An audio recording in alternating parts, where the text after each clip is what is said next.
jangan pergi umroh. Yang pertama memang tidak boleh. Apakah Anda tahu protokoler ini pandemi? Tahu.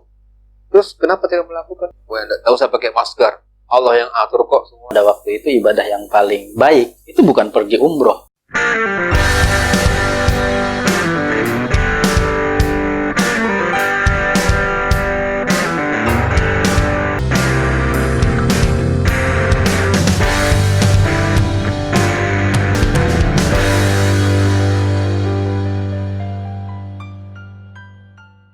Bismillahirrahmanirrahim. Assalamualaikum warahmatullahi wabarakatuh. Waalaikumsalam. Kabar pemirsa PKS TV Sulsel, semoga semuanya sehat walafiat, senantiasa dimudahkan urusan-urusannya, semoga tetap dalam kondisi fit, ya, stamina-nya dalam imun yang sangat baik. Pemirsa, alhamdulillah hari ini kita bisa bertemu kembali dan akan berbincang-bincang terkait hal-hal yang sangat penting yang kita lalui dalam keseharian kita bersama Ustadz kita, guru kita, Ustadz Fat. Assalamualaikum Ustadz. Salam. Ketemu lagi Ustadz ini. Alhamdulillah. Kita tidak bahas lagi tentang uang belanja Ustadz. Kita akan bahas lagi tentang terkait hal-hal yang sekarang sedang dijalani masyarakat dan juga perlu untuk dipahami ya mungkin, yaitu terkait pandemi. Pandemi ini kan istilah lama dan itu sudah berapa kali di dunia ini mengalami hal seperti ini. Tapi kelihatannya memang respon masyarakat terhadap istilah pandemi ini ya berbeda-beda juga. Tapi perlu mungkin dilihat dari sudut pandang syariah itu ya. Kira-kira pandemi ini sebenarnya apa sih dia itu? Cobaan atau justru ini apa hal-hal yang ada hikmahnya mungkin Ustaz? Mungkin bisa dijelaskan silakan Ustaz.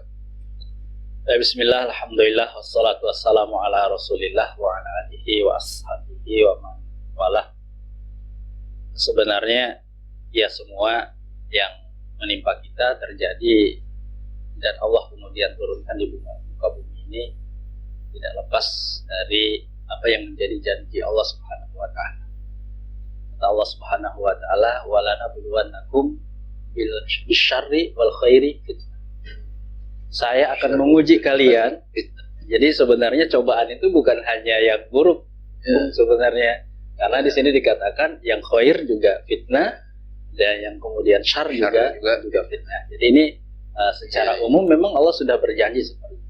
Jadi tidak selamanya yang buruk ini yang justru jadi fitnah ya.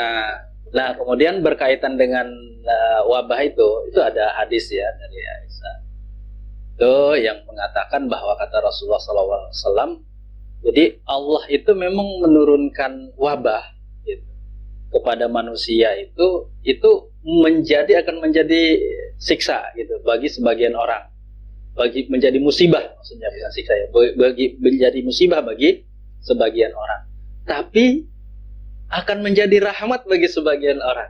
Nah, gitu. Jadi kembali kepada nanti penyikapannya. Iya. Jadi semuanya sama ya. Yang khair, yang syar itu kan cuma untuk kemudian untuk menguji kita ayyukum ahsanu amala. Dan siapa yang paling baik menyikapinya. Jadi sikap itu nanti yang berpahala cuma dua gitu. Jadi sabar atau syukur. Jadi pokoknya peristiwanya sama, tapi respon terhadap peristiwa itu yang menentukan di sisi Allah. Apakah ini bernilai pahala atau justru jadi rahmat ya gitu. Bahasa hadisnya atau menjadi musibah. Baik, jadi prinsipnya musibahnya sama, ujiannya sama ya. Di ibarat orang ujian sekolah Ustaz ya, sama semua soal ujiannya di sekolah itu. Tapi jawaban orang itu yang menentukan lulus atau tidak. Gitu saja. Nah, kalau jawabanmu benar ya lulus kok. Kalau jawabanmu salah, berarti kau tidak lulus. Berarti dalam sudut pandang ini yang terbaik itu menyikapi pandemi itu supaya kita lulus Ustaz ya. Dalam ujian pandemi ini bagaimana ya? Ya kita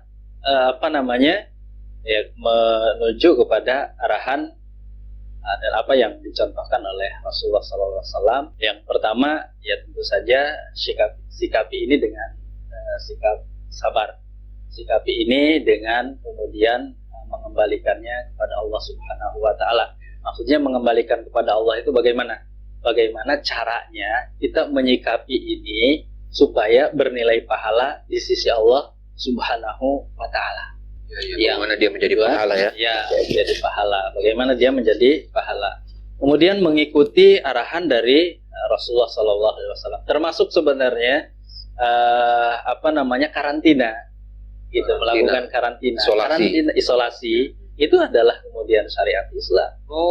Itu arahan dari Rasulullah SAW. Ketika dulu Umar bin Khattab mau masuk ke Yaman, sementara begitu dia mau masuk, dikabarkan kepada beliau bahwa di Yaman ini sedang terjadi wabah. Nah, waktu itu Abdurrahman bin Auf masih di belakang. Abdurrahman bin Auf inilah yang nanti mengabarkan tentang hadis tentang sunnah karantina itu. Jadi karena di antara para sahabat itu tidak ada yang kemudian mendengar hadis tentang karantina itu, akhirnya bermusyawarah bagaimana caranya. Dipanggil sahabat-sahabat senior dari Ansor dan dari Muhajirin. Yang keputusannya kemudian waktu itu adalah tidak jadi masuk ke kota Yaman. Dan betul, ternyata begitu nanti Abdurrahman bin Auf datang menyusul, yang kemudian beliau yang mendengar hadis tentang karantina itu. Jadi kalau kamu berada di sebuah negeri yang di situ terjadi wabah, jangan keluar dari negeri itu. Dan kalau kemudian kamu di luar di sebuah negeri itu ada wabah, kamu jangan masuk. Nah, itu kan karantina kan namanya kan? Karantina. Iya. Jadi karantina itu sunnah Rasulullah SAW. Maka jangan kemudian melihat karantina ini, kalau sekarang kita diisolasi, kemudian karantina, itu jangan melihat sebagai kemudian supaya kita kemudian, karena memang ya ajaran Islam ini kan ajaran agama memang selalu lebih berwibawa ya. Di hadapan orang, di hadapan kita daripada kebijakan pemerintah. Ya ini mohon maaf saja kan biasanya. Gitu ya. Artinya makanya untuk supaya kemudian kita lebih tetap disiplin melakukan karantina, melakukan isolasi itu, maka lihat itu kita sedang menjalankan arahan Rasulullah SAW, dan ini bernilai pahala di sisi Allah Subhanahu wa taala. Jadi seperti itu gitu ya. Iya. Dalam ajaran Islam itu kan intinya ya keadilan, dan kemudian tidak boleh ada kezaliman. La dororo wala dirar. Nah, kalau kita tidak mengisolasi diri, sudah kemudian kita tidak mengikuti arahan Rasulullah, kita terjadi wabah, berarti yang kedua kemudian kita punya peluang menzalimi orang lain atau terzalimi. Dan itu dua-duanya dilarang dalam agama. Jadi sebenarnya salah satu solusi yang kemudian diisyaratkan oleh Al-Quran untuk menghadapi pandemi seperti ini, ya mari kemudian kita sama-sama menundukkan diri di hadapan Allah Subhanahu wa taala. Iya, itu yang kadang berat sekali manusia. Ya ikhtiar manusiawi perlu ya. Secara akalnya oke, boleh gitu, dan secara fisik, tetapi kemudian hati kita kemudian sama-sama harus kemudian diupayakan secara kolektif, kita kemudian menunduk kepada Allah Subhanahu wa taala. Masya Allah. Jadi pemirsa ya, kita sekaligus mengajaklah semua nonton supaya kita perkuat doa ya kepada Allah Subhanahu wa taala. Semakin kita menundukkan diri, ya mungkin memang Allah ingin kita itu betul-betul semakin tunduk begitu. Mungkin terlalu lama kita mengangkat kepala, Allah ingin kita semakin tunduk ya Ustaz ya. Terus terkait Ustaz ini sekarang kelihatannya ya respon masyarakat ini, kemarin saya nonton di TV itu juga ada ya, diwawancara ya Ustaz. Apakah Anda tahu protokoler ini pandemi? Tahu. Terus kenapa tidak melakukan? Susah. Kita banyak orang di sini. Lagi kan lagi musim pilkada nih Ustaz ini ya. Kampanye ini, orang mulai kumpul. Tanya, apakah Anda takut dengan ini? Pandemi? Tidak. Tidak. Santai saja, tidak takut. Nah, kelihatannya gimana saat ini? Apakah ini kesombongan ataukah mungkin dia tawakal sama Allah? Bahwa saya tawakal ya Allah. Saya tidak takut dengan penyakit, saya takut kepada Engkau ya Allah. Dia berani. Gimana Ustaz pemahaman seperti ini ya dalam pandangan syariah itu gimana? Jadi masalahnya bukan kemudian berani atau tidak berani, tetapi yang kita takutkan tadi menzalimi orang lain, gitu kan? Nah, itu tentu saja dosa. Ada peluang di situ. Yang kedua, tawakal itu yang kalau Ibnu Qayyim mengatakan tawakal itu rukunnya dua. Tawakal itu rukunnya dua. Yang pertama adalah tidak meninggalkan sebab. Tidak meninggalkan sebab. Yaitu al-akhdhu bil asbab. Al-akhdhu bil asbab. Yaitu ikhtiar. Yang kedua kemudian tidak bersandar kepada sebab. Itu tawakal. Jadi rukunnya dua. Tidak meninggalkan sebab. Tidak bersandar kepada sebab. Tidak mengabaikan sebabnya. Ya. Tapi tidak juga. Jadi kalau kemudian kita tidak al-akhdhu bil asbab, tadi tidak kemudian ikhtiar, maka kemudian kita tidak bisa disebut tawakal. Karena itunya dua.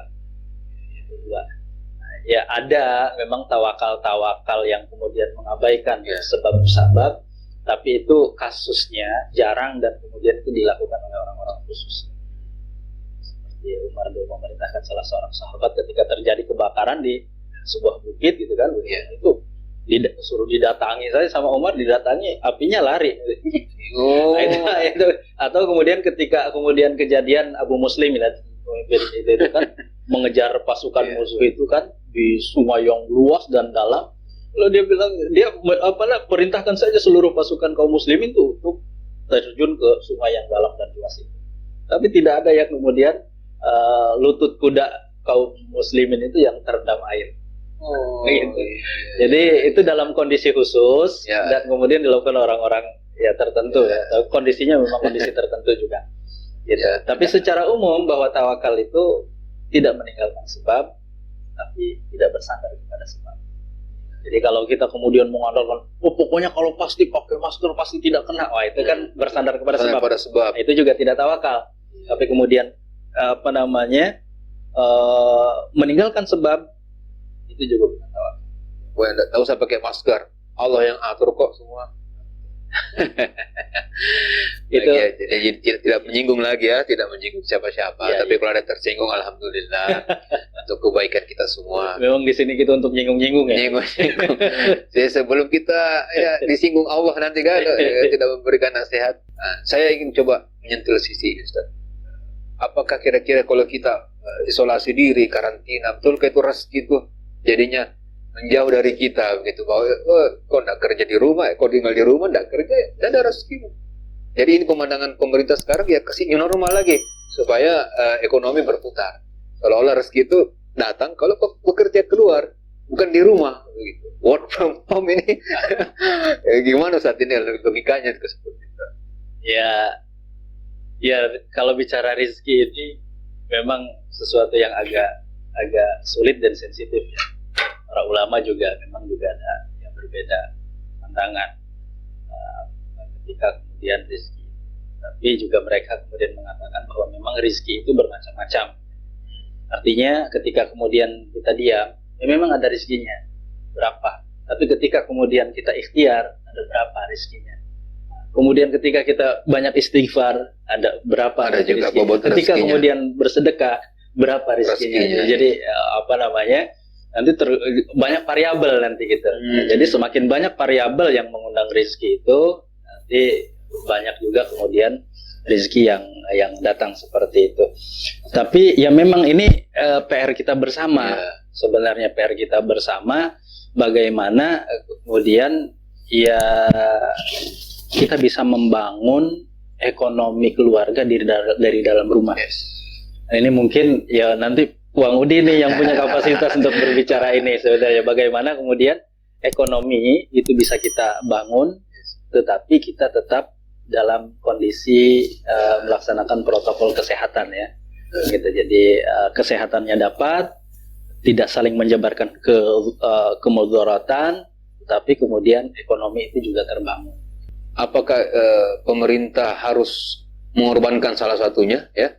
Sudahlah ekonomi kita korbankan dulu, yang penting kita sehat.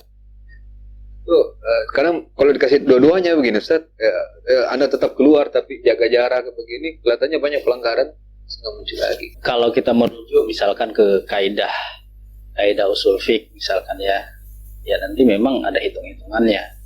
Misalkan bahaya yang pasti didahulukan ya kan, daripada kemudian masih prediksi. Itu dia ya, kayaknya itu prediksi. Kemudian kita lebih memilih bahaya yang lebih ringan daripada bahaya yang yang berat gitu.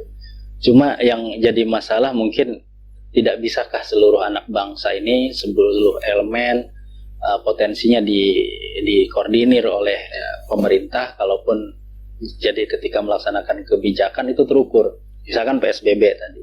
Jadi mereka bisa mengukur ya PSBB ini akan dilakukan sekian bulan, dan setelah itu insya Allah terputuslah kemudian rantai penularan itu. Mungkin kajian-kajian seperti itu, apakah saya wallahu alam ya. Tapi kalau secara yang itu ya memang kajiannya seperti itu. Nanti kalau di ini nanti akan diurut nanti dari asasiyatul khomsahnya gitu kan. Yang pertama itu kan menjaga din, jaga agama. Yang kedua kemudian kebijakan itu untuk menjaga nyawa, baru nanti untuk menjaga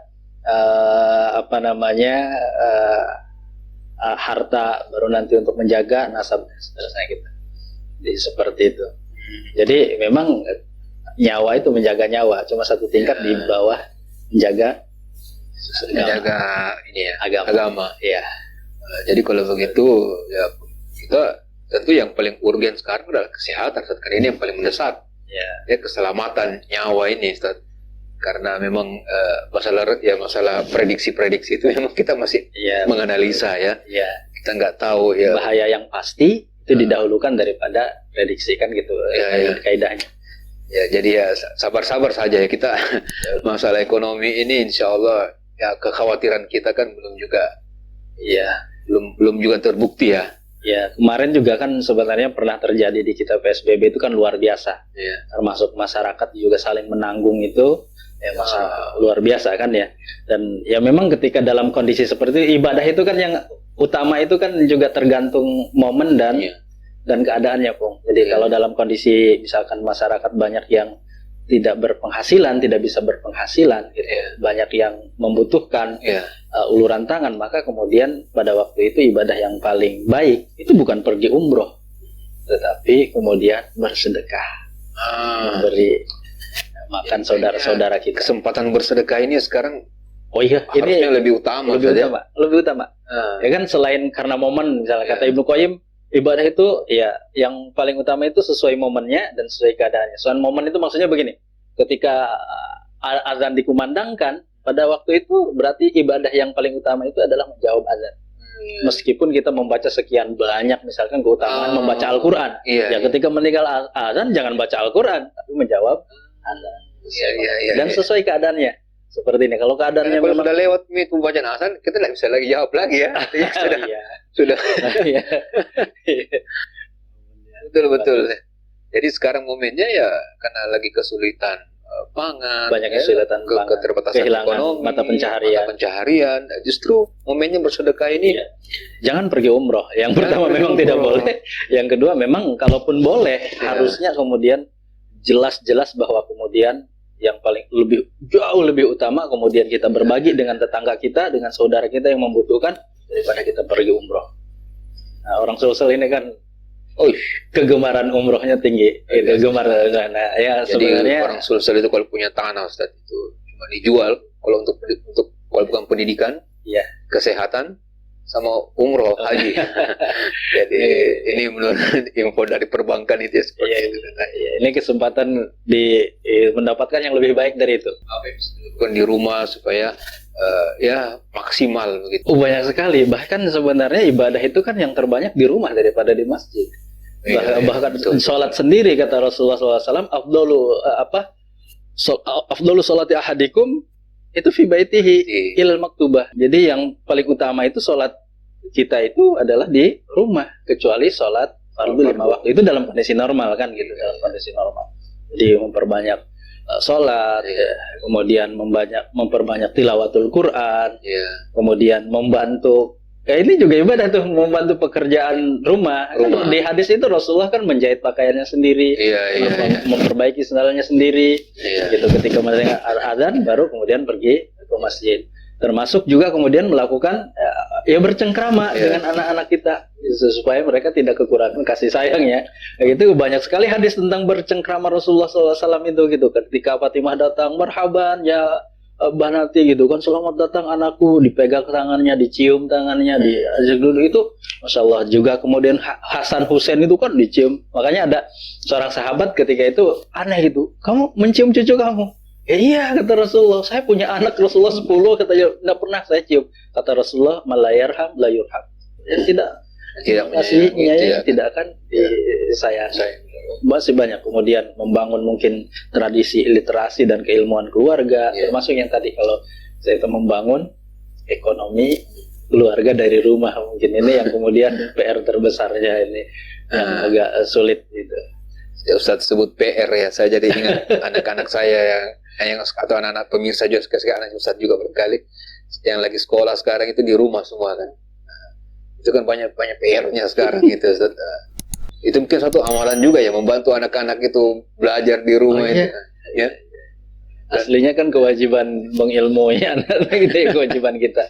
Ya walaupun teknisnya banyak ya gitu, tapi itu kewajiban kita gitu, kewajiban kita. Luar biasa kita jadi kesempatannya kita bersama dengan mereka. Bayangkan kalau seandainya naudzubillah nanti ketika kemudian dihisab nanti, kamu berikan apa pada anakmu sampai misalkan tahu huruf hijaiyah saja bukan dari kita gitu. Naudzubillah kan gitu. Betul. Kita harus butuh bantuan dari gurunya ya untuk mengajar tilawahnya ya, hafalannya. Ya, kata Umar itu kan salah satu hak anak itu kan diajari Al-Qur'an. Kapan dia tidak diberikan Al-Qur'an, diajari Al-Qur'an, maka kita yang durhaka sama anak kita.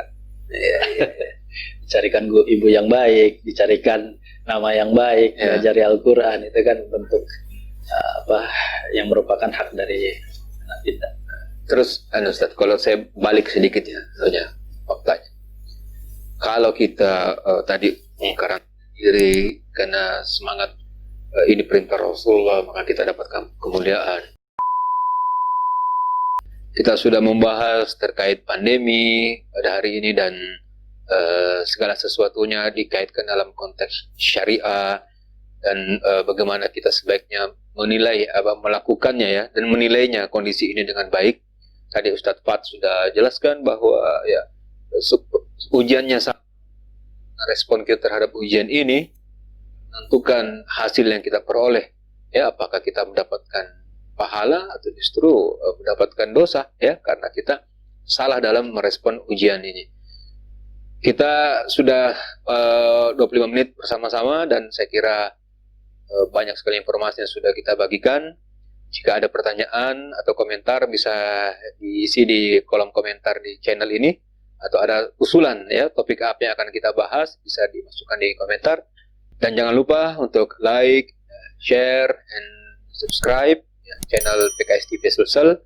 Mudah-mudahan yang melakukannya mendapatkan pahala. Amin. Ya, dan senantiasa berada dalam perlindungan Allah Subhanahu wa taala. Terima kasih. Billahi taufiq wal hidayah. Assalamualaikum warahmatullahi wabarakatuh. Waalaikumsalam warahmatullahi wabarakatuh.